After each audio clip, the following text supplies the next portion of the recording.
বন্ধুরা, শুভ লক্ষ্মী পুজো। আমার ঘরে এবছরে পুজো করছি না বলতে কোনো রকমে করেছি। এখন মেয়ের বাড়িতে যাচ্ছি আর এই জামাটাই পরে চলে যাচ্ছি। কি বলতো, এই জামাটা না ভীষণ কমফোর্টেবল লাগে আমার, তার জন্য এই জামাটাই। আর শাড়ি পরেই যাবো ভেবেছিলাম, কিন্তু শাড়ি টাড়ি নিয়ে নিচ্ছি, ওর বাড়িতে গিয়ে সন্ধেবেলা পরবো পুজোর সময়। আর শাড়ি পরে এখন আমি যেতে পারবো না, কেননা আমাকে অনেক কিছু নিয়ে যেতে হবে।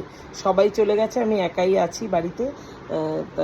তার জন্য এদিকে অ্যাঞ্জেলের খাওয়া দাওয়া সব কিছু করিয়ে তারপরে পুজোটাও একটু দিলাম কোনো রকমে। মাকে সব কিছুই নতুন জামা কাপড় সব পরিয়েই পুজো করেছি। প্রসাদ টোসাদ সব তুলে রেখেছি। আমি তো উপোস আছি, মেয়ের বাড়িতে গিয়ে অঞ্জলিটা দেব। তা চলো আজকে এখন যাই মেয়ের বাড়িতে গিয়ে তোমাদের সাথে দেখা করবো। আর যদি রাস্তায় পসিবল হয় একবার ভিডিও করব। চলো, টাটা।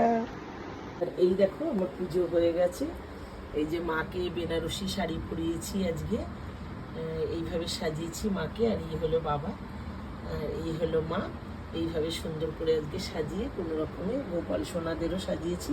পুজো হয়ে গেছে।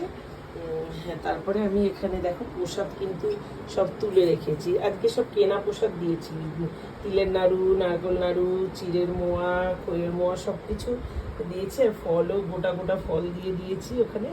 আর এই যে সব প্রসাদ আমি এইভাবে রেখে ঢাকা চাপা দিয়ে রেখে গেলাম। ওর বাবা বিকেলে বাড়িতে আসবে, তবে আমি আজকে আর আসবো না।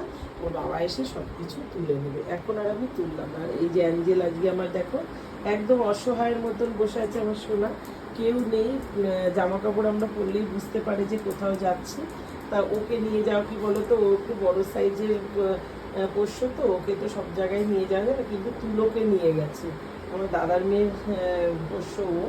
তা ওকে নিয়ে গেছে, ও একটা ছোট্ট তো, তাই জন্য ওকে ট্যাবে করে নিয়ে চলে গেছে। তার অ্যাঞ্জেলকে নিয়ে নিয়ে আমরা, ওর একটু শরীরটা খারাপও আছে তার জন্য। আর ওদিকে দেখো আমার ফোনও চলে এসছে মেয়ের বাড়ির থেকে। এই যে এই দেখো